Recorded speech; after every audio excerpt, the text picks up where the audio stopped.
Whitmer në sulm nga demokratët pas përqafimit me presidentin Donald Trump. Përqafimi i guvernatorës së Michiganit Gretchen Whitmer me presidentin Donald Trump gjatë vizitës së tij në këtë shtet është një akt me ngarkesë politike dhe simbolike të fuqishme, sidomos në kontekstin e ambiceve të saj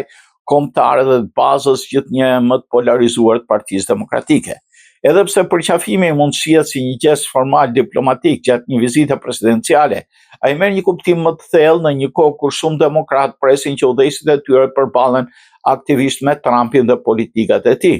Duke bashkëpunuar publikisht me Trumpin, e përfshirë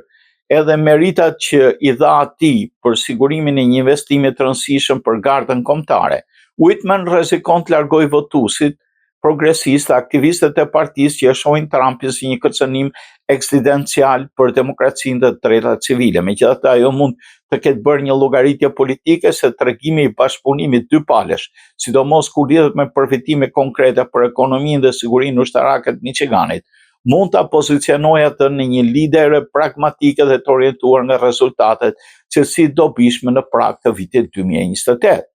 Kostaja politike e këtij gjesti mund të varet nga interpretimi që i jepet, si një moment të respekti të ndërsjellë për interesat e shtetit, apo si një nënshtrim ndaj një figure ende thellësisht kontroverse mes votuesve demokrat.